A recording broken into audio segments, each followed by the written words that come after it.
अलंकापुरी पुण्यभूमी पवित्र, तिथे नांदतो ज्ञान राजा सुपात्र। तया आठवीता महापुण्य राशी, नमस्कार माझा सद्गुरु ज्ञानेश्वरासी। पुंडलीक वरदा हरी विठ्ठल श्री ज्ञानदेव तुकाराम, पंढरीनाथ महाराज की जय। माऊली ज्ञानेश्वर महाराज की जय। जय जय रघुवीर समर्थ।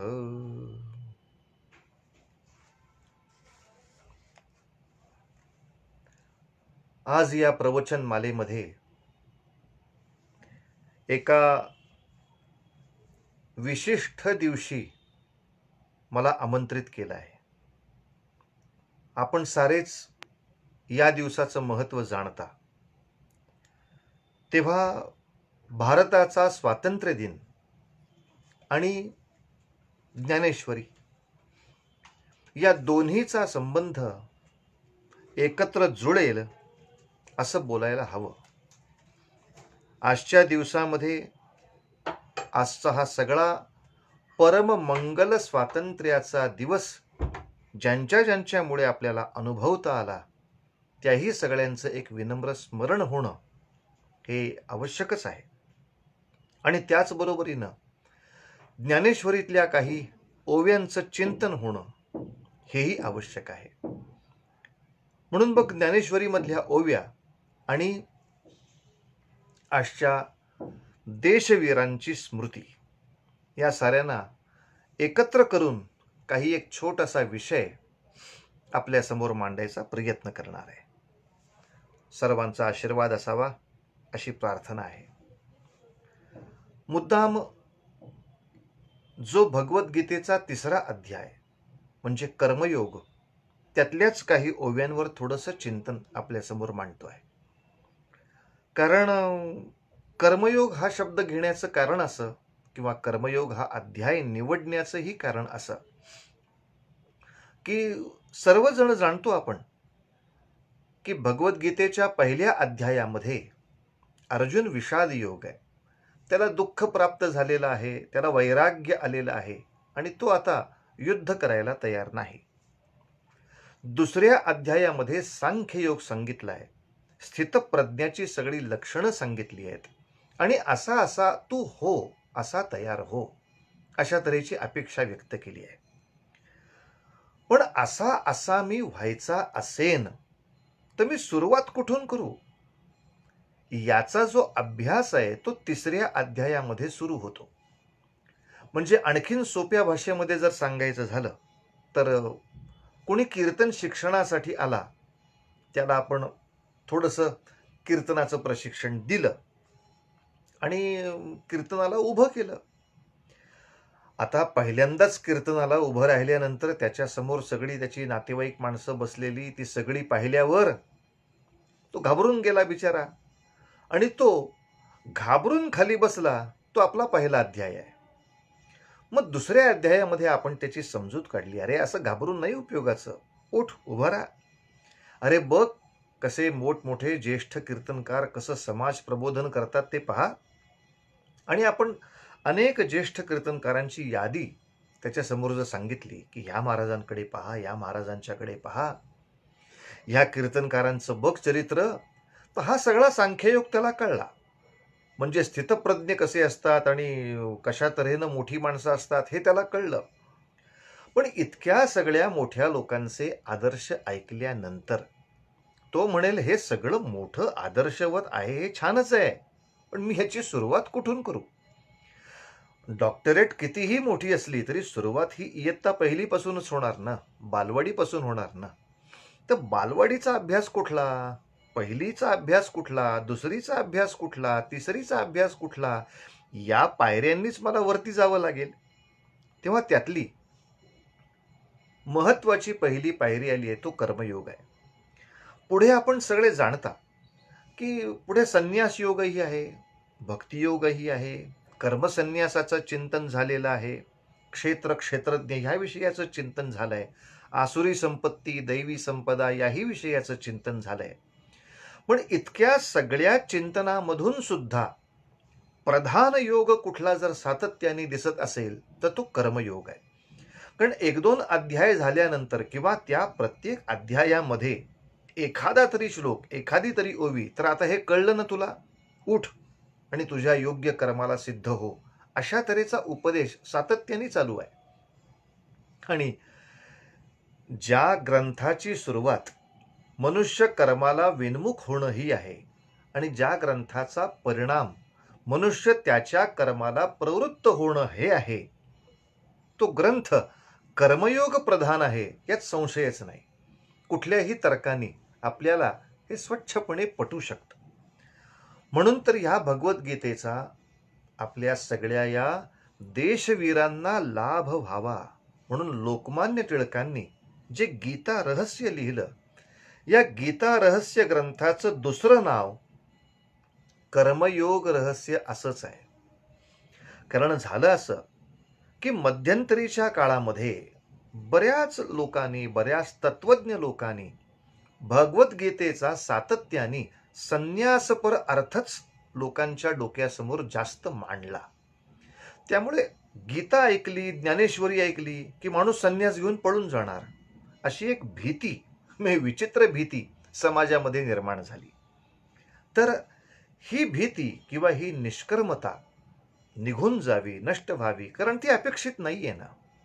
आणि कर्मयोग त्या ठिकाणी अधिष्ठित व्हावा म्हणून तो कर्मयोग रहस्य ग्रंथ आपल्या सगळ्यांसाठी लोकमान्य टिळकांनी त्यावेळेला निर्माण केला. तर आज कर्मयोग रहस्य हा विषय बोलायचा नाहीये, पण भगवद्गीतेचं हे कर्मयोगाचं तत्वज्ञान माऊलींनी अतिशय सुंदर, सोप्या आणि गोड भाषेत आपल्यापर्यंत जे आणलंय त्याच्यावर आपण चिंतन करणार आहोत. कारण कसं आहे, अन्न कितीही छान असलं तरी ते आईच्या प्रेमाने भरवण्यामुळे ते अंगी जितकं छान लागतं तितकं नुसतं खाऊन नाही अंगी लागत. माऊलींनी आईच्या प्रेमाने आपल्याला ते सगळं भरवलंय आणि सांगितलंय असं की कर्मयोग का आवश्यक आहे, कर्मयोगाने आपण का सुरुवात करतोय. याचं कारण, अर्जुना, हे सगळं विश्व हे यज्ञ स्वरूपच आहे. यज्ञ या शब्दाचा अर्थ कुठेतरी एक लहानसा चौकोन तयार करून त्याच्यामध्ये अग्नी प्रज्वलित करून त्याच्यामध्ये हवीर द्रव्य घालणं इतकाच सीमित नाही.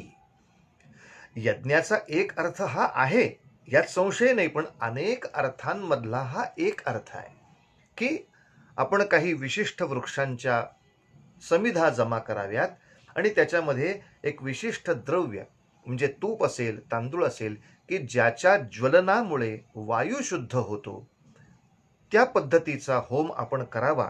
हा यज्ञातला एक भाग आहे. त्याच्याबरोबर उत्तम मंत्रोच्चार करावेत, कारण मंत्रोच्चाराने सुद्धा हवामान शुद्ध होत असतं. हा आणखीन एक यज्ञाचा प्रकार आहे. पण हे सर्व विश्व यज्ञमयच आहे. म्हणून आपला स्वधर्म हाही एक यज्ञ आहे. या विश्वाला प्रत्येक जो घटक आहे त्याचा सातत्याने यज्ञ चालूच आहे काही ना काही, म्हणून तर ते विश्व चालू आहे.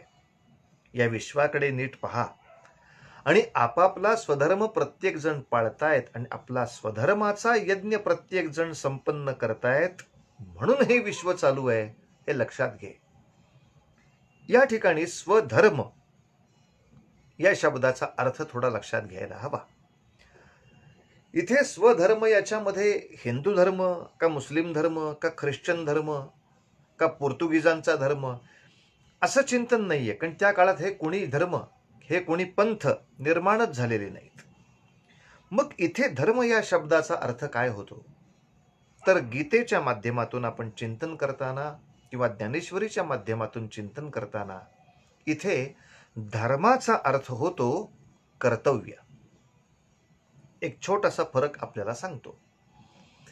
या सर्व विश्वातल्या निर्जीव वस्तूमध्ये जो असतो त्याला गुणधर्म असं म्हणतात. म्हणजे लोह चुंबक आणला तर त्याच्याकडे लोखंडाने आकृष्ट होणं हा लोखंडाचा काय आहे? गुणधर्म. पाण्यामध्ये पडलं तरी आपण तरंगणं हा लाकडाचा काय आहे? गुणधर्म. त्याचबरोबर एखाद्या अग्नीचा किंवा उष्णतेचा स्पर्श झाला तर वितळून गेलं पाहिजे असा धातूचा काय आहे? गुणधर्म. आणि पाण्यात टाका, अग्नीत टाकाने तर काही करा, माझ्यात काही फरक पडणार नाही असा जो दगडामध्ये सद्गुण आहे तो काय आहे? गुणधर्म. म्हणजे ह्या सृष्टीतल्या ज्यांना आपण निर्जीव घटक म्हणून म्हणतोय त्या प्रत्येकामध्ये जो गुण आहे तो आहे त्याचा गुणधर्म. आता याच्या पुढे जाऊन आपण जेव्हा पाहतो तेव्हा सजीव सृष्टी जी आपल्या ठिकाणी पाहते आहे, जलवृक्ष आहेत, पशु आहेत, पक्षी आहेत, या सगळ्या सजीवांना आहेत ते स्वभाव धर्म आहेत. त्यांच्यामध्ये काही गुणधर्म आहेतच, पण अधिक त्यांच्याकडे काही स्वभाव धर्म आहेत. जसं अनोळखी माणसाला पाहिलं तर भुंकायचं असा हा कुत्र्याचा स्वभाव धर्म आहे. किंवा योग्य ते दाणे टिपायचे, त्यातले व्यवस्थित दाणे उचलून घेऊन यायचे, आपल्या पिल्लांना भरवायचे, हा पक्ष्यांचा स्वभाव धर्म आहे. म्हणजे इतर जीवसृष्टीला की वृक्षांना सुद्धा जो असतो त्याला आपण स्वभाव धर्म असं म्हणतो. मग या सजीवांमधलाच एक जो माणूस आहे याचा एक वेगळा धर्म आहे. आणि इथे आपल्याला लक्षात येईल धर्म या शब्दाची इथे व्याख्या घ्यायची आहे कर्तव्य धर्म. मनुष्याला जो आहे तो कर्तव्य धर्म हा सगळ्यात श्रेष्ठ धर्म आहे. भले ते कर्तव्य करण्याचा माझा स्वभाव नसेल, ते कर्तव्य करण्याचे गुणही माझ्यात नसतील, तरी सुद्धा ते गुण मला मिळवलेच पाहिजेत. तो मला माझा स्वभाव करून घेतला पाहिजे, कारण ते माझं कर्तव्य आहे. मनुष्याला कर्तव्य धर्म हा सर्वश्रेष्ठ धर्म आहे. एक उदाहरण देतो आपल्याला की आपण समजा बँकेमध्ये नोकरीला आहात, आपण उत्तम अकाउंट्स हा जो काही विषय आहे तो आपण शिकला, आपण उत्तम पदवीधर झालात आणि आपल्याला उत्तम बँकेमध्ये एक नोकरी मिळालेली आहे. आता थोडी पंचायत अशी झाली आहे की आपल्या घरी आई आजारी पडली आहे. बरं, बँकेत आपण नोकरीला असलात तरी सुद्धा खूप काही मोठा पगार नाही आहे, अल्प पगारावरती आपण सुखाने संसार करताय. पण आता आई आजारी पडली आहे म्हटल्यानंतर जर मला आईला एकटीला घरामध्ये सोडून नोकरीला जायचं असेल तर पूर्ण वेळ कोणीतरी एक सहाय्यक मला तिथे ठेवला पाहिजे की जो सातत्याने काय तासातासाने समजा डोक्यावरच्या पट्ट्या बदलायच्या असतील, घड्या बदलायच्या असतील तर ते काम तो करेल. वेळच्या वेळी त्यांना औषध जे असेल ते देईल, अन्न शिजवून गरम करून त्या वेळेला त्यांना अन्न देईल, असा कोणीतरी सहाय्यक मला तिथे ठेवला पाहिजे. पण या सहाय्यकाचा पगार मला परवडण्यासारखा नाही हो. तेव्हा त्यापेक्षा काही दिवस मीच घरी राहणं हे आता माझं कर्तव्य आहे, ते आवश्यक आहे. आणि बँक तेवढी समजून घ्यायला तयार आहे की एक थोडी प्रकृती ताळ्यावर येईपर्यंत मला घरी राहिलं पाहिजे. आता मी आयुष्यभर शिकलोय काय? अकाउंट्स. याच्यामध्ये डोक्यावरच्या दुधाच्या किंवा पाण्याच्या पट्ट्या कशा बदलतात हे आपण शिकलो होतो? नाही शिकलो. टेम्परेचर कसं मोजतात? ताप आहे का नाही, किती आहे का नाही, किती ताप असला तर घातक आहे, किती ताप असला तर ठीक आहे, शिकलो होतो आपण? नाही. म्हणजे आपल्यामध्ये हे वैद्यकीय गुणधर्म आहेत का? नाही आहेत. पण आपण ते गुणधर्म घेतो, कारण का आता आपल्याला ते कर्तव्य आहे. आपण जर म्हणालो की माझा काही तो विषय नाही, मला काही त्या विषयामध्ये रुची नाही, तेव्हा आता ते आई जाणे आणि तिचं भविष्य जाणे असं जर आपण म्हणालो तर लोक म्हणतील हा माणूस विद्वान आहे, हा माणूस कामाला आहे, प्रामाणिक आहे, पण या माणसाला कर्तव्याची जाण नाही. जो आपल्या कर्तव्याला विसरतो त्याला आपल्या संस्कृतीमध्ये कुठलीच किंमत नाही, त्याला किंमत देत नाही आपण. कर्तव्य धर्म हा फार महत्वाचा. मग त्यासाठी आपण वैद्यकीय गुण घेतले का नाही?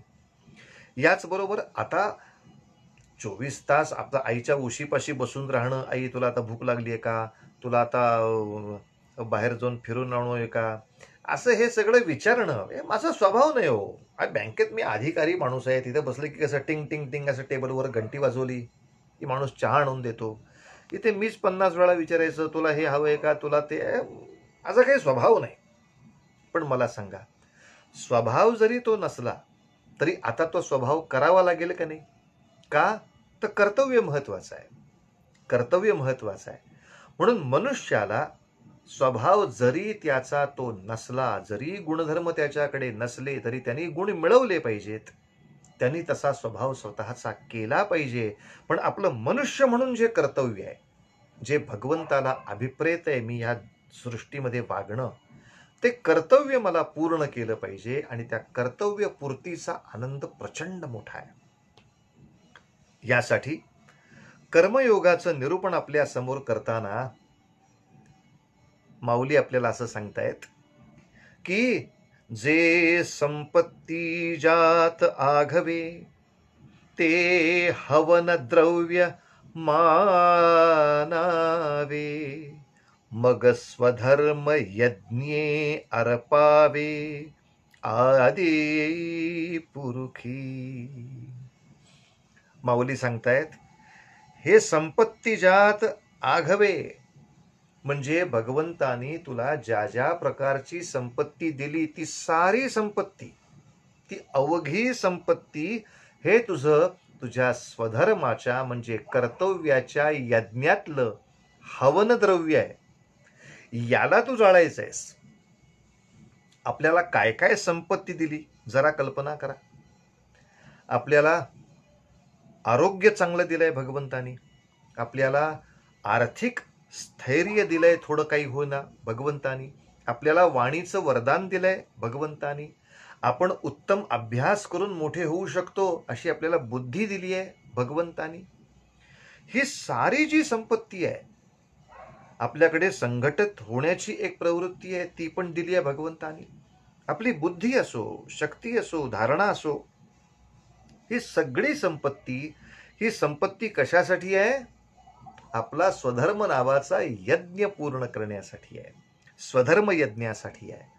आणि स्वधर्मात सुद्धा महत्वाचा धर्म कुठला हे शोधावं लागेलच ना. कारण मातापित्यांची काळजी घेणं स्वधर्मच आहे, मुलाबाळांची काळजी घेणं स्वधर्म आहे, तशीच समाजाची काळजी घेणं स्वधर्म आहे, राष्ट्राची काळजी घेणं स्वधर्म आहे. तर कोणत्या वेळेला किंवा आयुष्यभर मी कोणत्या धर्माला अधिक महत्व द्यायचं हे थोडं ठरवलं पाहिजे. पहिल्या अध्यायामध्ये अर्जुनाच्या समोर जो प्रश्न आहे तो प्रश्न हाच आहे की धर्म करू का अधर्म करू असा संभ्रम नाहीये, हा धर्म करू का तो धर्म करू असा संभ्रम आहे. दोन धर्मामध्येच भांडण आहे. मी द्रोणाचार्यांचा शिष्य आहे, शिष्य म्हणून माझ्या गुरूंचा मी मान राखला पाहिजे, हा माझा धर्म आहे. मी आता गुरूंचा मान राखला पाहिजे हा धर्म पाळू का ते कौरवांच्या संरक्षणासाठी उभे आहेत, पातकाच्या संरक्षणासाठी उभे आहेत म्हणून त्यांना शिक्षा केली पाहिजे, त्यांना मृत्युदंड दिला पाहिजे, या धर्माला जागू, धर्म कुठला पाळू? आणि याला भगवंतांचं उत्तर आहे की बाबा रे, राष्ट्रधर्म जो आहे तो पहिला पाळला पाहिजे आणि व्यक्तिधर्म नंतर पाळला गेला पाहिजे.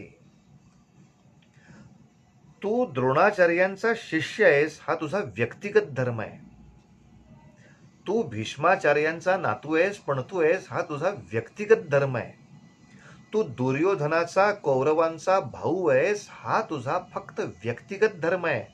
पण तू या भारत देशातला एक राजा आहेस, एक क्षत्रिय आहेस. आणि जो राजधर्म आहे, जो क्षत्रिय धर्म आहे की या सृष्टीतल्या पातकाला संपवलं पाहिजे, या सृष्टीतली पापमय जी प्रवृत्ती आहे त्याच्यावरती दरारा बसवला पाहिजे, हे तुझं जे राष्ट्र कर्तव्य आहे ते पहिलं तू केलं पाहिजेस. म्हणून तर अशी कर्तव्य जे करतात त्यांचीच चरित्र आपण आतापर्यंत गातो. आधी लगीन कोंडाण्याचं असं म्हणणाऱ्या तानाजी मालुसऱ्यांचं चरित्र आपण पाहतो का नाही? खरं म्हणाल तर शिवछत्रपतींना सुद्धा त्यांच्या वडिलांच्याकडून जी जहागिरी प्राप्त झाली होती, ती जहागिरी आहे अशी नुसती नीट सांभाळली तरी आयुष्य सुखात जाणार होतं.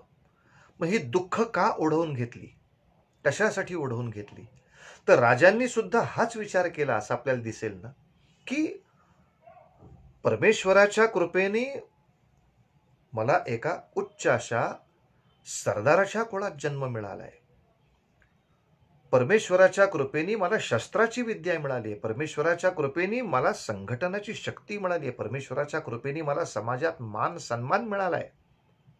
तर या सगळ्याचा उपयोग माझा जो स्वधर्म आहे, मनुष्याचा जो स्वधर्म आहे, की या सृष्टीतलं पातक दूर केलं पाहिजे आणि या सृष्टीला मांगल्य प्रदान केलं पाहिजे, या कार्यासाठी मी माझी ही सगळी शक्तीची संपत्ती, माझी पैशाची संपत्ती, माझ्या शस्त्रविद्येची संपत्ती, माझ्या सैन्याची संपत्ती, माझ्या मुत्सद्दीपणाची संपत्ती, माझ्या आरोग्याची संपत्ती, माझ्या वाणीची संपत्ती, जेवढी जेवढी म्हणून संपत्ती भगवंतानी मला दिली आहे, या सगळ्या संपत्तीचं त्यांनी त्या स्वधर्म यज्ञामध्ये हवन केलंय. म्हणून आज इतक्या वर्षानंतर सुद्धा आपण महाराजांची आठवण काढतोय, त्यांच्या शौर्याची आठवण काढतोय, त्यांच्या पराक्रमाच्या बरोबरीनं त्यांच्या या समाज कार्याची आठवण काढतोय. जे संपत्ती जात आघवे, हे हवन द्रव्य मानावे, मग स्वधर्म यज्ञे अर्पावे आदिपुरुषी. या ठिकाणी माऊलींनी एक फार सुंदर शब्द वापरलाय, एक सुंदर ओवी आहे. ती ओवी अशी आहे, म्हणोनी ऐके पांडवा, हा स्वधर्म कवणे न सांडावा, सर्व भावे भजावा हाच एकू. आपला जो स्वधर्म आहे ना, तो नाही टाकू. आता भले शहाणी माणसं ही बडबड करतात, आता मी सगळं काम सोडणार आहे, आता मी सगळं काम सोडून देणार आहे. पण खरंच आपण कर्मरहित असू शकतो का? या कर्मयोगाच्याच अध्यायात त्यांनी सांगितलंय, आपण काही केलं तरी ते कर्मच आहे. कर्माशिवाय मनुष्य क्षणभरही राहू शकत नाही, ही वस्तुस्थिती आहे. हा, मग निष्कर्म या शब्दाचा एवढाच अर्थ करता येईल, मी हे नाही करणार, त्याच्याऐवजी ते करेल. मनुष्य जर म्हटला मी उभं राहायचं काम करणार नाही, बसणार, पण बसणं कर्तव्य कामच आहे ना एक प्रकारचं. मी अजिबात काही कोणाशी बोलणार नाही, पण गप्प बसणं कर्मच आहे ना, ते एक कर्म करताय तुम्ही. मी जागा राहणार नाही, मग झोपणार आहेस, मग ते कर्तव्यच आहे, कर्मच आहे तुझं. आता निष्कर्म होण्यासाठी एकच करतो. काय करता? मरून जातो, म्हणजे कर्मच करायला नको. पण वेड्या, तू मरणं हेही एक कर्मच आहे ना. श्वासाशिवाय तुम्ही जगू शकत नाही, कर्म केल्याशिवाय जर जगू शकत नाही, तर कर्म जर होणंच आहे, ते थांबवणं जर तुझ्या हाती नाही, ते कोणाच्याच हाती नाही, मग ते जर होणारच आहे तर मग ते योग्य का नाही करत आहे? प्रश्न असा आहे, जे थांबवता आलं असतं तर ठीक आहे, आपण त्याला परवानगी दिली असती. पण हे थांबूच शकत नाही, तर मग जे चांगलं काम आहे ते का नाही करत? आणि काय हो, मला कामं करायला लागतात म्हणून माणसं फार कटकटी करतात. तुम्हाला खरं सांगतो की अनेक प्रपंचातली माणसं सुद्धा आपल्याला अशी पाहायला मिळतात, की तुमचं दुकान कसं काय चाललंय, काय कटकट आहे हो, काय करावं लागतंय हो, असं वाकडं तोंड करूनच सांगायचं. आपल्या गृहस्वामिनीला विचारलं कसं काय स्वयंपाक वगैरे, घर छान चाललंय, काय कटकट आहे हो, आपले काय जेवणं करावी लागतात, काय गोष्टी करकटी करावी लागतात, भांडे, वैताग आहे नुसता आयुष्यामध्ये. त्यापेक्षा त्या साधू संन्याशांचं जीवन बरं, कशी शांत छान जगत असतात. या ठिकाणी माऊलींनी एक फार छान सांगितलंय, परिसपा सव्यसाची. सव्यसाची हा शब्द अर्जुनासाठी आहे. हे अर्जुना ऐक, परिस म्हणजे ऐक, परिसा ऐका. परिसपा सव्यसाची, मूर्ती लाहोनी देहाची, एकदा तुला देह प्राप्त झाला, ती तुला देह नावाची मूर्ती मिळाली, ती मिळाल्यावर खंती करीती कर्माची, ते गावडे गा. आता मला कामं करावी लागतायत, याची तक्रार जो करतो, याच्यासारखा मूर्ख जगात कोणी नाही, याच्यासारखा वेडा या जगात कोणी नाही. जन्माला आला आहेस, देहाची खोड तुझ्या अंगावरती आहे, ती मूर्ती तुला मिळाली आहे, तोवर तुला काही ना काही काम करावंच लागणार. तू कितीही काम करायचं कर्मेंद्रियांनी जरी सोडलंस तरी हृदयाची धडधड, पोटाची पचनक्रिया, तुला भूक लागण्याची क्रिया, तुझी तृप्त होण्याची क्रिया, तुझी श्वासाची क्रिया, यातलं काहीही थांबणार नाहीये. बरं, सगळे अवयव आखडून ठेवून अनारोग्य प्राप्त होऊन यातनांच्या पलीकडे तुला काहीच प्राप्त होणार नाही. मग हातपाय हलवायचेच आहेत, हलवणं भागच आहे. भूक लागतीये तोपर्यंत अन्न खाणंच भाग आहे. तर मग मिळवून खाऊ ना, भीक मागून खाण्यापेक्षा, कोणीतरी सहानुभूतीनं टाकलेल्या अन्नावर जगण्यापेक्षा सन्मानाने कमावून खाऊ ना आपण. जर आपल्या खाण्याची भूकच संपली तर मग ठीक आहे, बाकीच्या गोष्टीचा विचार नंतर करू. म्हणून तू नियतू सकळ काम रहितू होऊनिया उचितू स्वधर्मे रहाटे. या ठिकाणी कर्म टाकून देण्यासाठी एक कारण सांगितलं जातं. कारण खूप बरोबर आहे, तर्कदृष्ट्या खूप बरोबर आहे की माणसं म्हणतात, आम्ही भगवंताची साधना का करतोय, कशासाठी करतोय?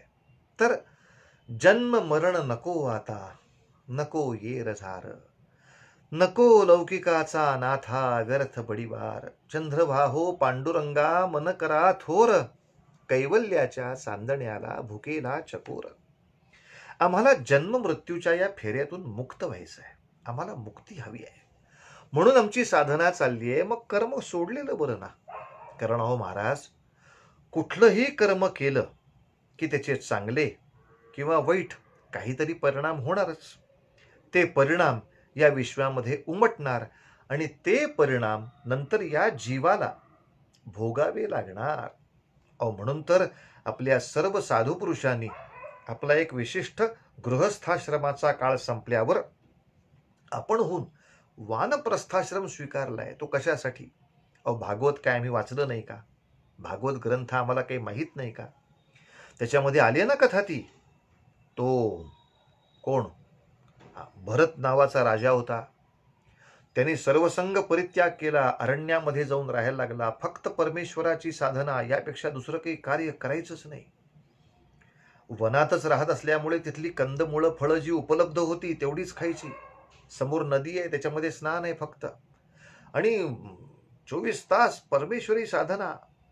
पण असा परमेश्वरी साधनेमध्ये लक्ष गुंतवलेला तो भरत, त्याला एक दिवशी एक हरणाचं पाडस त्या ठिकाणी दिसलं, मिळालं, आणि मग त्या हरणाच्या पाडसाच्या लालन पालनामध्ये तो इतका गुंतला की पुढच्या काळात त्या हरणाचं त्याने जे लालन पालन केलं त्या कर्मामुळे त्याला पुनर्जन्म प्राप्त झाला. या जन्मातच जो सुटणार होता, या जन्मातच जो जन्म मृत्यूच्या फेऱ्यातून तो निघून जाणार होता, ते नाही ना झालं.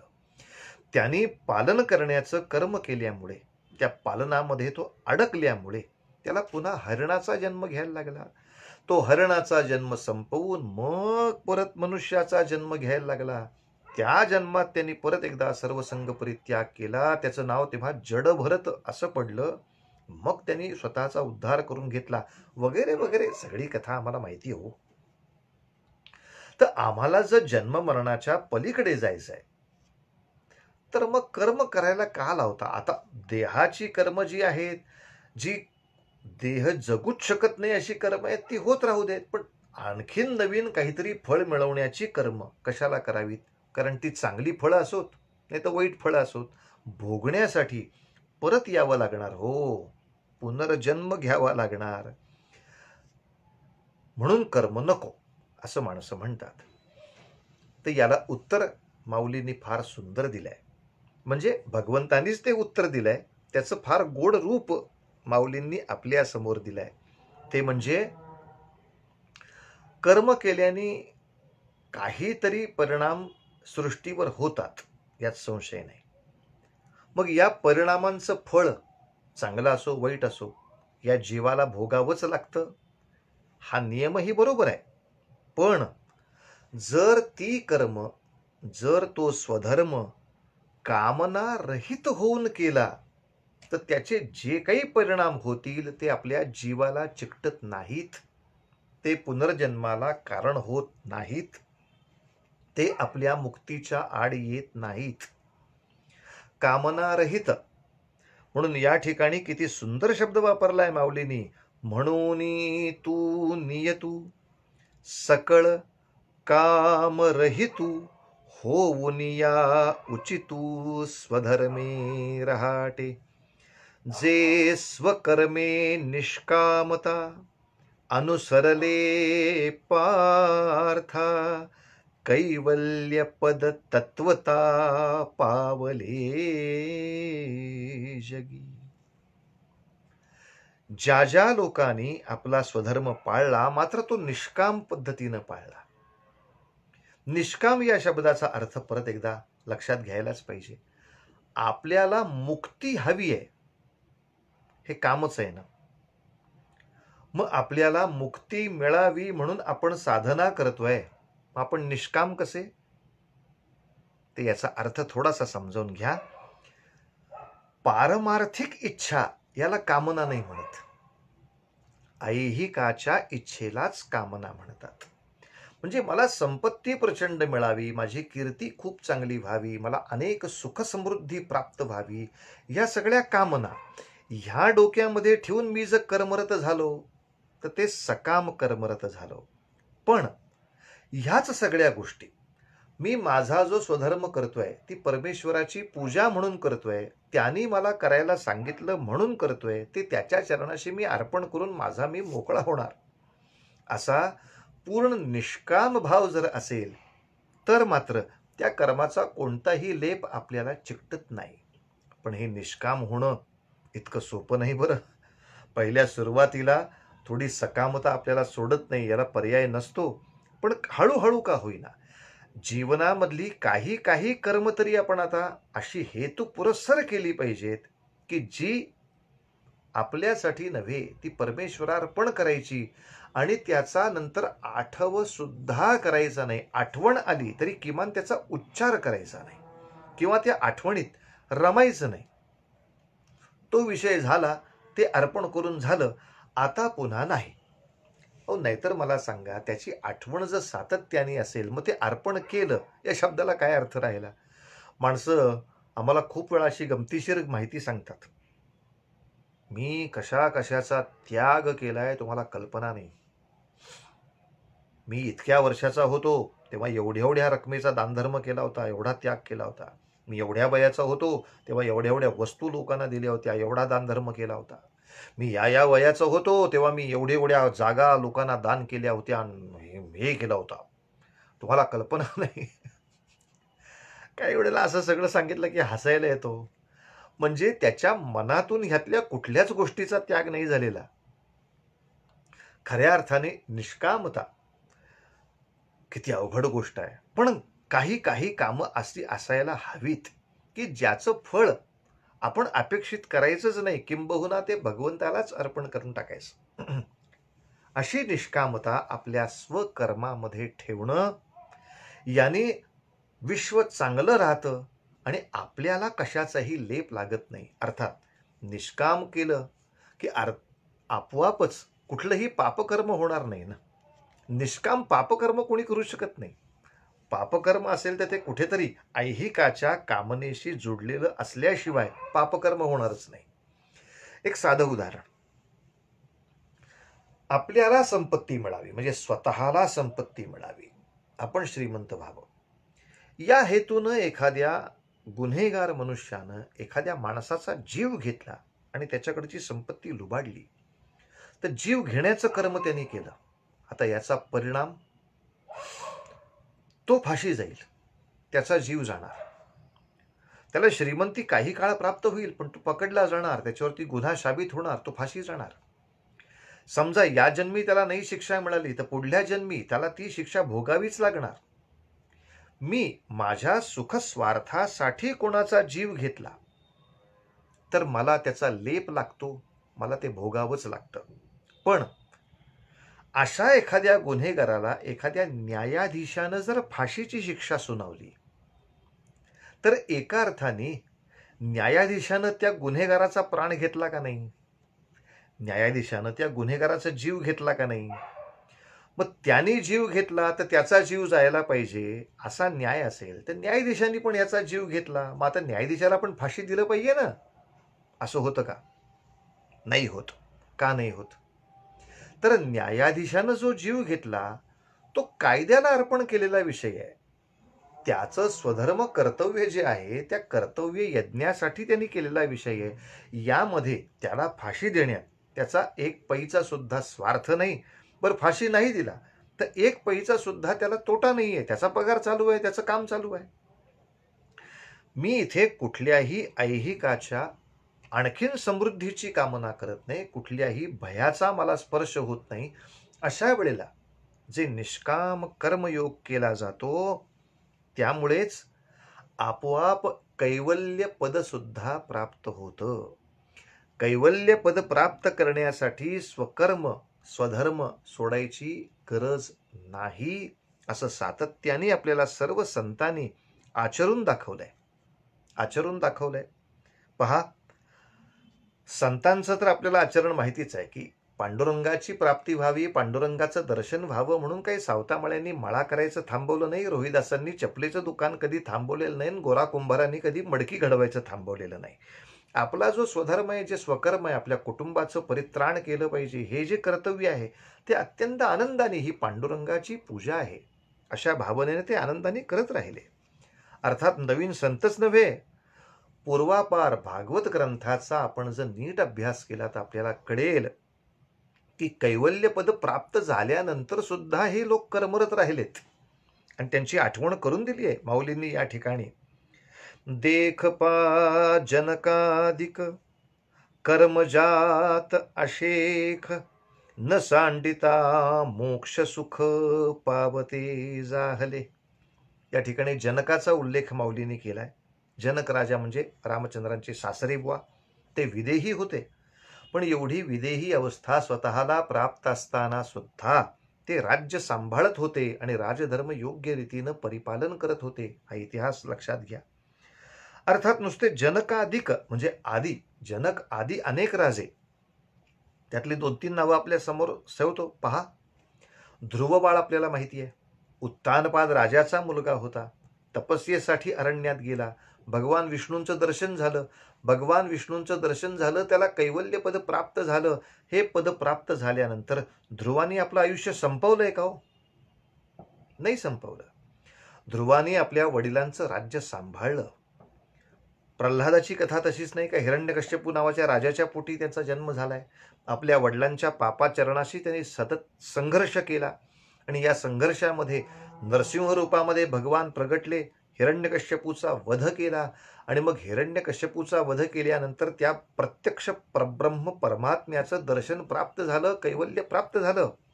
मग प्रल्हादानं आपलं आयुष्य संपवलं का? नाही संपवलं. म्हणजे कैवल्य पद प्राप्त होऊन सुद्धा त्याने पुढे हिरण्यकश्यपूचं हे राज्य 60 वर्ष सांभाळलं. 60 वर्ष कशाला म्हणतात? 60 वर्ष म्हणजे 12 लोकसभा, एवढा काळ त्यांनी राज्य सांभाळलं. आता ज्यांना कैवल्य पद प्राप्त झालंय, ज्यांनी उपासनेने भगवंताचं दर्शन घेतलंय, या लोकांनी राजकारणात पडावं का? तर राजकारणात पडलंच पाहिजे असा उपदेश या ठिकाणी सगळे आपल्याला भागवत ग्रंथ करतायत. ज्यांना शक्य आहे त्यांनी शासकीय अधिकारामध्ये घुसलं पाहिजे, शासकीय अधिकारी पद प्राप्त केली पाहिजेत आणि ती प्राप्त करून त्या त्या क्षेत्रातला भ्रष्टाचार निर्मूळ केला पाहिजे, संपवून टाकला पाहिजे. त्या त्या क्षेत्रात भ्रष्टाचार आहे हो, इथे भ्रष्टाचार आहे हो, तिथे भ्रष्टाचार आहे. रडल्याने काय होणार आहे? रडल्याने काय होणार आहे? जी तरुण मुलं आहेत, या सगळ्या तरुण मुलांनी ते आपलं चिंतन केलं पाहिजे की त्या त्या क्षेत्रामध्ये मी घुसणार, ती गुणवत्ता मिळवणार आणि तिथे जाऊन ती सगळी पातकं संपवणार. असा कर्मयोग प्रत्येकाने करायला हवा. आपलं राजकारण हा स्वभाव नसेल, एक वेळ समाजकारण हा स्वभाव नसेल, पण ते आताच्या युगाचं नाही तर सगळ्या सनातन युगाचं कर्तव्य आहे. कारण ह्या सगळ्यांच्या सुखी समाधानी अवस्थेवरच तुझं सुखी समाधानी आयुष्य अवलंबून आहे. त्याला काय करशील? यासाठी काही ना काही प्रमाणात समाजकार्याला, समाज संघटनाला आपण उद्युक्त झालंच पाहिजे. मी माझी उपासना करतो, मी माझी साधना करतो, मी माझ्या गुहेमध्ये असतो, हे नाही पुरेसं.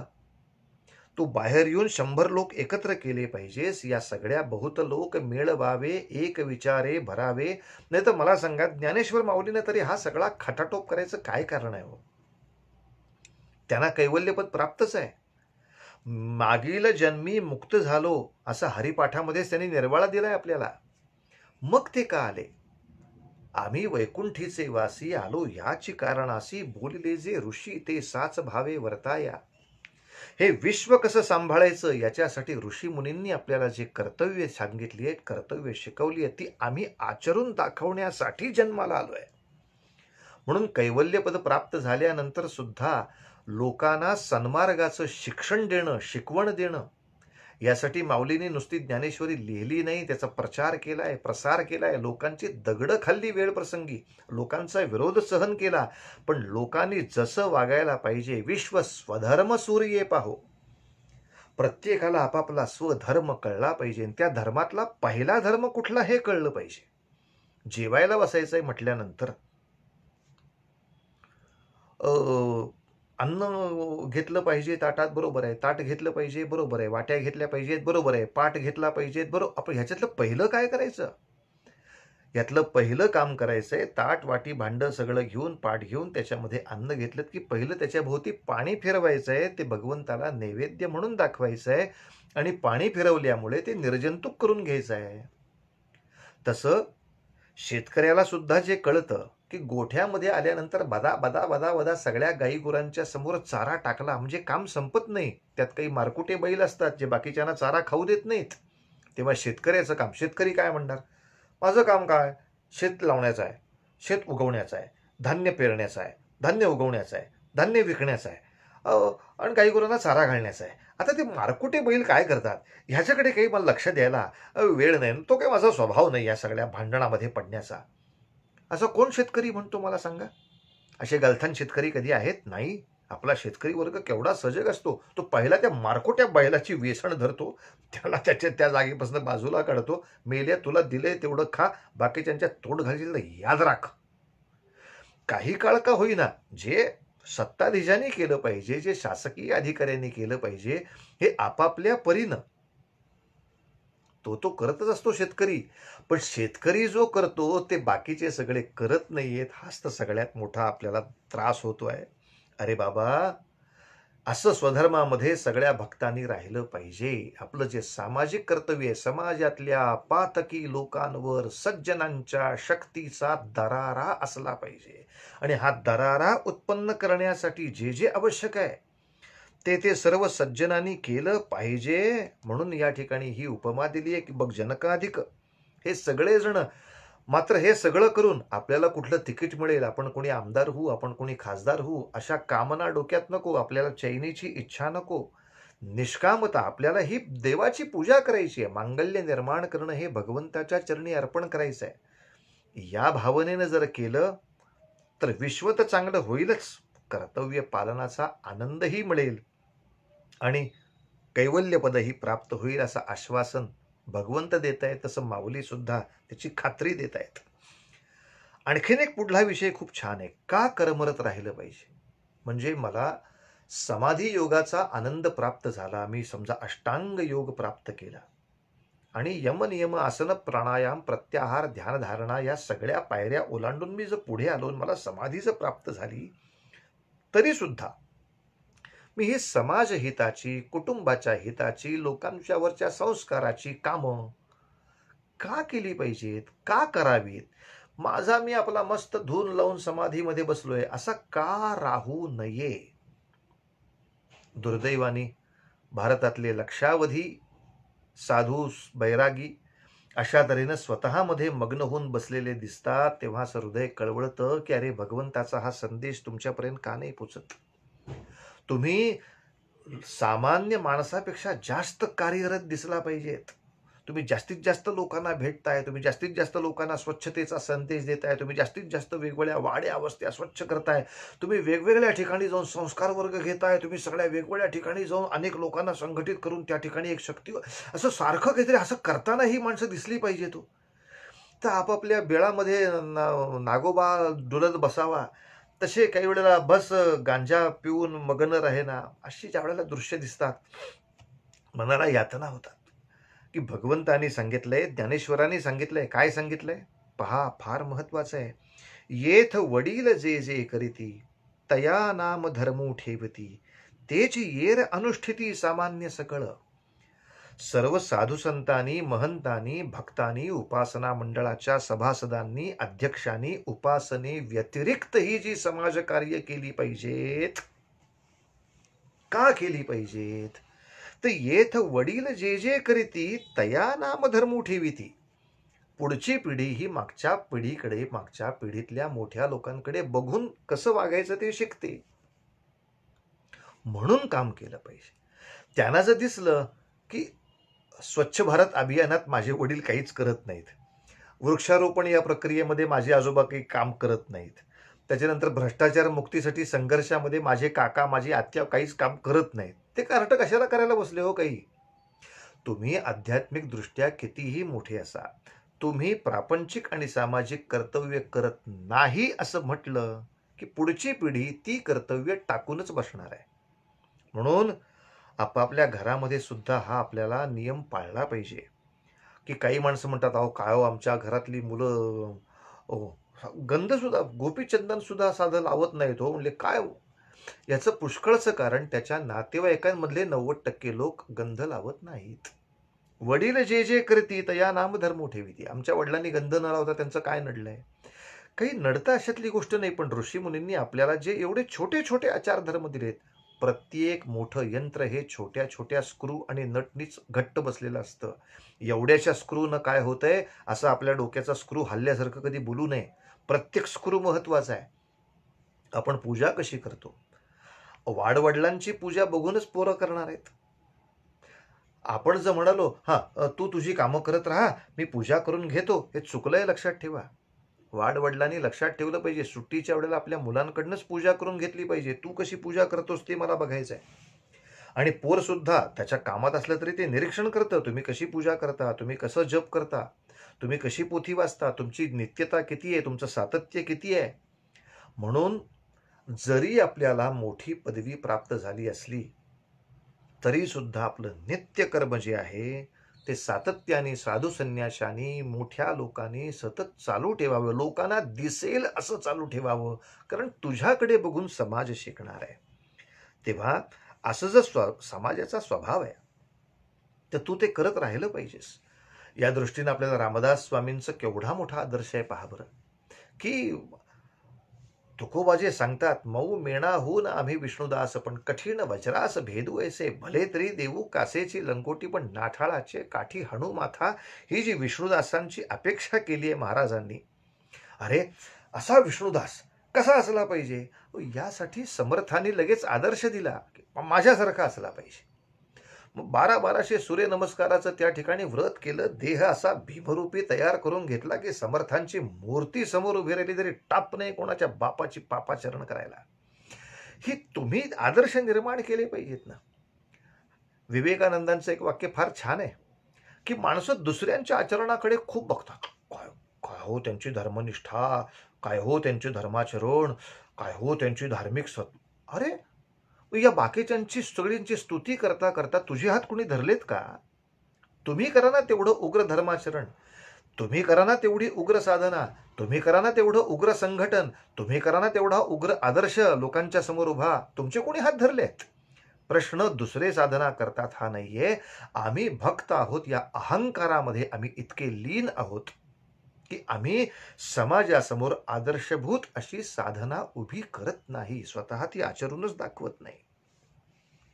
भगवंत या ठिकाणी म्हणतात की बाबा रे, मी स्वतः हे जे सगळं अवतार लीला कर्म करतोय हे कशासाठी करतोय, मला काही हवंय आता. या विश्वकल्याणापलीकडे मला काहीही अपेक्षा नाही, माझ्या व्यक्तिगत मला काही मिळवायचं नाही. आणि ज्यांना व्यक्तिशः काही मिळवायचं नाही, ज्यांना परमेश्वरी कृपेनं व्यक्तिशः जेवढं काही अन्न वस्त्र निवारा पाहिजे तेवढा खरंच सुखाने उपलब्ध आहे, आता व्यक्तिशः मला काही नको आहे, अशा लोकांनी सुद्धा अशी महत् कार्य का उभी करावीत? याचं कारण आपण जर कार्य थांबवली तर लोकांनी कोणाच्या तोंडाकडे पाहावं? सत्कर्म कसं वाढवावं यासाठी लोकांनी कोणाच्या तोंडाकडे पाहावं? एक साधं उदाहरण आपल्या समोर सांगतो. स्वामी विवेकानंदांचं पूर्वीचं नाव नरेंद्र. स्वामी विवेकानंदांनी रामकृष्ण परमहंसांच्या मार्गदर्शनाखाली आपली उपासना एवढी जबरदस्त केली की त्यांनी हाक मारली तर काली मातेनं प्रगट व्हावं आणि दर्शन द्यावं. अशा विवेकानंदांनी सुद्धा एकदा आपल्या गुरुजींना हे विचारलं होतं की गुरुजी मला समाधी सुखाचा आनंद द्या. का? आता असं वाटतं की बस नहीं कुछ लेना नहीं कुछ देना, बस मगन रहेना मगन रहेना, असं आत्मानंदात मग्न असावं असं मला वाटतं. तेव्हा रामकृष्ण परमहंस म्हणाले, का रे नरेंद्रा, तुझ्या देशामधले कोट्यावधी लोक केवळ अन्नासाठी सुद्धा भुकेले भीक मागताना दिसत आहेत. 4 घास अन्नासाठी ते कोणत्याही पातकापर्यंत जायला तयार आहेत. अशी अवस्था तुझ्या समाजाची असताना ह्या सगळ्या लोकांना मी किमान पोटभर धान्य मिळू शकेल अशी एक व्यवस्था निर्माण करून दाखवीन, असा काहीही प्रकल्प तुझ्या डोक्यात न येता ह्या दुःखितांना त्यांचं दुःख भोगायला लागू दे, मी समाधीमध्ये आनंद घेईन, अशी भावना तुझ्या मनात येते? अशी भावना येते? या देशामधले कोट्यावधी लोक शिक्षणापासून वंचित असताना यांच्यापर्यंत सेवा, स्वच्छता, शिक्षण, संस्कार पोचवणं अत्यावश्यक असतं. यासाठी लक्षावधी कोट्यावधी चांगले तरुण निर्माण करावे लागतील, सेवक निर्माण करावे लागतील, साधक निर्माण करावे लागतील. या सगळ्यांचं आयुष्यमान अख्खं बदलून टाकावं लागेल. एवढ्या प्रचंड प्रमाणावर असलेल्या झोपडपट्ट्या, त्या झोपडपट्ट्यांच्या मध्ये चाललेली व्यसनं, त्याच्यामध्ये असलेलं भयानक त्यांचं जीवन, हे सगळं जीवन बघितल्यानंतर हे सगळं जीवन आमूलाग्र बदलून टाकून यांच्या जीवनाला मांगल्य प्रदान करीन असा एखादा प्रकल्प आपण करावा, जी आपली शक्ती आहे. असं तुझ्या काही मनात न येता तुला असं वाटतं की त्यांना भोगू दे, त्यांना काय दुःख भोगायचं ते, आपण आत्मानंदामध्ये समाधीमध्ये राहावं. तर मग हे विश्व मंगल करण्यासाठी कसं झटायचं असतं ते लोकांनी कोणाकडनं शिकायचं वेड्या? प्रापंचिकांना काही आपल्या प्रपंचाच्या ओढी असतात म्हणून त्यांच्या कामाला किमान बंधनं तरी आहेत. संन्याशाला कसली ओढ आहे? खऱ्या अर्थाने त्यांनी जर आपल्या संन्यास केला असेल तर आता समाज कल्याण, राष्ट्र कल्याण, देश कल्याण हेच त्याचं सगळ्यात मोठं ध्येय असलं पाहिजे.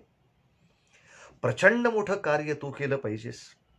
आणि अशा वेळेला विवेकानंद सहज म्हणाले, अहो हे परोपकार वगैरे करायचा म्हणजे ते माझा स्वभाव नाही हो. अशा वेळेला रामकृष्णांनी खरंच कानसुलात लगवली आहे आणि म्हणालेत, असा स्वार्थी शिष्य नको मला. मी समाधीचा आनंद देईन तुला, पण तो क्षणभरच तुला मिळेल. नंतर या समाधीच्या आनंदाची किल्ली माझ्यापाशी असेल आणि माझ्या मनात आहे तसं एक रामकृष्ण मिशन किंवा काही नाव दे, असं एक मिशन तयार करून कोट्यावधी लोकांना निर्माण करून अशी कोट्यावधी माणसं समाजाच्या, राष्ट्राच्या सेवेला प्रवृत्त करून झाल्यानंतर तुला या समाधीमध्ये रमण्याचा अधिकार प्राप्त होईल, असं विवेकानंदांना सांगणारे रामकृष्ण होते. मला सांगा, आपल्या या देशकार्याच्या स्वातंत्र्याच्या इतिहासामध्ये सुद्धा पाहायला गेलं तर अशी अनेक माणसं आपल्याला दिसतील, अशी अनेक व्यक्तिमत्व आपल्याला दिसतील की ज्यांना स्वतःसाठी आता काहीही मिळवायचं नाही इतके ते परिपूर्ण होते. वासुदेव बळवंत फडके क्रांतिकारक आपल्याला माहिती आहेत. त्याच्या आधी 1857च्या युद्धातले नानासाहेब पेशवे माहिती आहेत, झाशीची राणी माहिती आहे. ज्यांनी आपापली राज्य सांभाळली असती तर त्यांना व्यक्तिशः काही आता गरज नव्हती, ते सुखाने राहू शकत होते. वासुदेव बळवंत फडके असोत, चापेकर असोत, टिळक असोत, पुढे सावरकर असोत, सुभाषचंद्र बोस असोत, भगतसिंग असोत, या सगळ्या क्रांतीवीरांचा दैवयोगाने जन्म इतक्या चांगल्या कुटुंबात झाला होता, इतक्या सधन कुटुंबात झाला होता आणि त्यांची शिक्षण सुद्धा इतकी अप्रतिम झालेली होती की आता या शिक्षणाचा उपयोग करून एक छोटी नोकरी केली, एक साधी उपजीविकेचं काही साधन घेतलं, सुखाने आयुष्य जाईल. पण असे बुद्धिवान असलेले, असे शक्तिवान असलेले असे अनेक तरुण फक्त आपापल्या कुटुंबापुरतच बघायला लागले, आपापल्या साधनेने फक्त आपापल्या आत्मोद्धारापुरतच बघायला लागले, तर देश कल्याण कसं करायचं याचा आदर्श पुढच्या पिढीने कोणाकडून घ्यायचा? हा आदर्श उभा केला पाहिजे. कारण स्वधर्मामध्ये कुटुंब सांभाळणं हाही एक धर्म आहे आणि राष्ट्र सांभाळणं हाही धर्म आहे. जेव्हा राष्ट्रावरती आघात होतो तेव्हा राष्ट्रधर्माचा क्रम पहिला लागतो आणि व्यक्तिधर्माचा क्रम नंतर लागतो, भगवंतांनी घालून दिलेल्या नियमानुसार. आणि हे भगवंतांनी शिकवलेलं आचरण्यासाठी या साऱ्या क्रांतीवीरांनी आपलं सगळं आयुष्य, आपल्याला मिळालेली सर्व काही ईश्वरी संपत्ती आपल्या स्वधर्म कर्मामध्ये म्हणजे राष्ट्रकार्यामध्ये म्हणजे समाजकार्यामध्ये, समाजाच्या सुसंस्कारासाठी, समाजाच्या सुरक्षेसाठी, समाजाच्या स्वाभिमानासाठी, समाजाच्या स्वहितासाठी, समाजाच्या उपासना, भक्ती, अध्यात्म याच्या सुद्धा वृद्धिंगततेसाठी आपलं आयुष्य बलिदान दिलंय. तेव्हा आपण हा स्वातंत्र्याचा मंगल दिवस पाहतो आहोत. आता याच्या पुढची जबाबदारी आपली आहे. या वीरांचं म्हणणं इतकंच असणार, अर्थात वीरांचंच का, सगळ्यांचंच. ज्ञानोबांच्या सारखे संत असतील, तुकोबांच्या सारखे संत असतील, समर्थांच्या सारखे आपले उपदेशक संत असतील, या संतांचा असो, शिवरायांच्या सारखे लोकोत्तर वीरात्मे असतील, या सगळ्यांचं म्हणणं आता एकच राहणार ना, कर चले हम फिदा जाने तन साथियो, अब तुम्हारे हवाले वतन साथियो. अरे आम्हाला जे जे आमच्या जीवनामध्ये सत्कर्म करायचं होतं, स्वधर्म करायचा होता, स्वधर्म यज्ञ उभा करायचा होता, आम्ही करून दाखवला. आता हे तुमच्या हातात स्वराज्य दिलंय, तुमच्या हातामध्ये ही भूमी दिली आहे, तुमच्या हातामध्ये हा धर्म दिलाय, तुमच्या हातामध्ये ही उपासना दिली आहे, तुमच्या हातात हा ग्रंथ दिलाय. आता तुम्ही काय करता ते पाहायचं आहे. आणि एवढ्यासाठी जे भगवंताने सांगितलं ते ज्ञानेश्वर माऊली आग्रहाने आपल्याला सांगतायत. म्हणून समर्थू जो येथे, जो जो या समाजामध्ये अनेक गुणांनी समर्थ आहे, असा जो जो कोणी आहे, आथिला सर्वज्ञते तेने सविशेषे कर्माते त्यजावे ना. त्यांनी विशेष रूपाने कर्म करत राहिलं पाहिजे, समाजहित साधत राहिलं पाहिजे. आपली कर्म टाकून देऊन कुठेतरी हा नुसता बसलाय असं दिसलं नाही पाहिजे. अर्थात दिवसाची जी साधना आहे, उपासना आहे, ग्रंथ वाचन आहे, भजन आहे, कीर्तनाला बसणं आहे, ते व्हायलाच पाहिजे, त्या बाबतीत प्रश्न नाही. पण कारण कीर्तन भजनातून किंवा आपल्या अध्यात्म साधनेतून आपण जी शक्ती मिळवतो ती आपल्या आत्मोद्धारासाठी आवश्यक आहे. पण दिवसभर याच कामामध्ये न अडकता यांनी जी शक्ती मिळाली आहे त्यांनी आपण इतरांना सुद्धा संस्कारित करतो, अशा तऱ्हेचं चित्र दिसलं पाहिजे. म्हणून 10वी जी ओवी, क्रमांकाने 10वी नव्हे, मी ज्या 10 ओव्यांवर चिंतन करू असं म्हटलं होतं त्यातली 10वी ओवी म्हणून माझ्या वाणीला विराम देतो. खरं अर्जुनाच्या धनुष्याचं नाव खूप वेगळं आहे, गांडीव धनुष्य असं म्हणतात. पण या ठिकाणी पटकन भगवंतानी वर्णन करताना अर्जुना तुझ्याकडे जे कोदंड आहे असा उल्लेख पटकन आलेला आहे. म्हणजे हा गीतेतला नव्हे, ज्ञानेश्वरीमध्ये उल्लेख माऊलींनी पटकन असा केलाय की जणू ती भावनाच अशी आहे की मी माझ्या खांद्यावरचं धनुष्य जे रामावतारामध्ये मी घेतलं होतं कोदंड, तेच तुझ्या खांद्यावर दिलंय. आज नाव बदललं असेल पण त्या कोदंडाचं जे काम आहे ते कोदंडाचं काम अर्जुना कर. तुझ्या खांद्यावर खूप मोठी जबाबदारी दिली आहे मी, हे खूप मोठं धनुष्य दिलंय बाबा रे.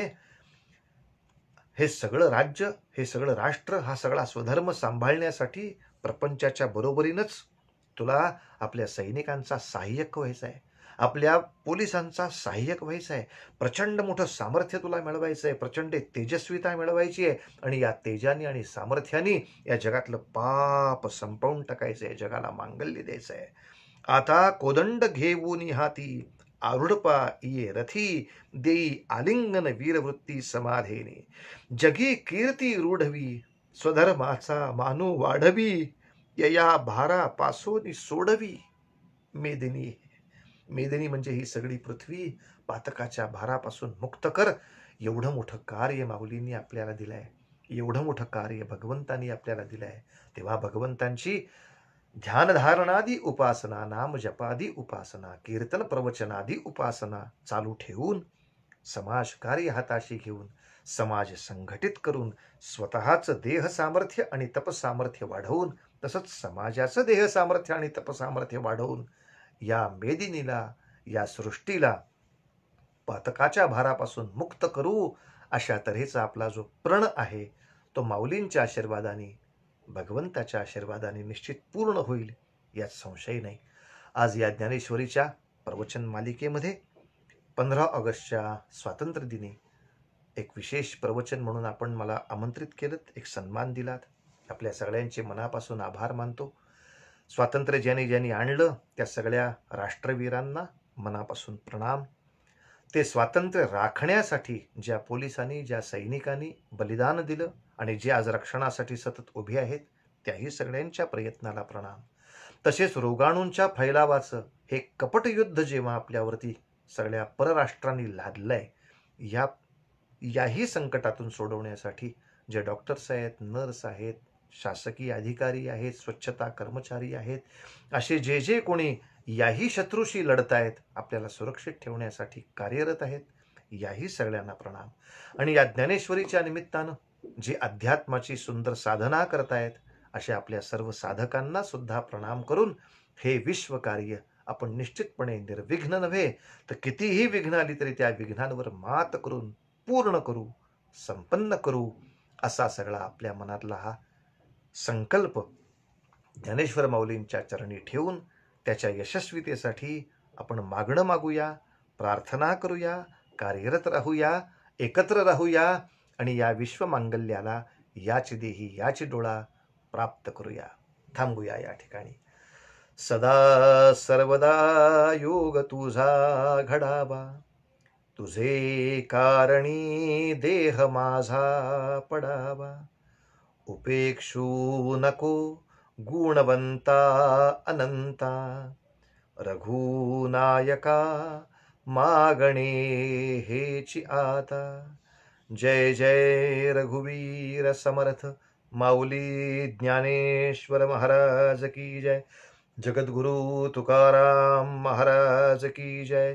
पंढरीनाथ महाराज की जय. भारत माता की जय. हिंदू धर्म की जय. सब संतन की जय. गोपाल कृष्ण, गोपाल कृष्ण, गोपाल.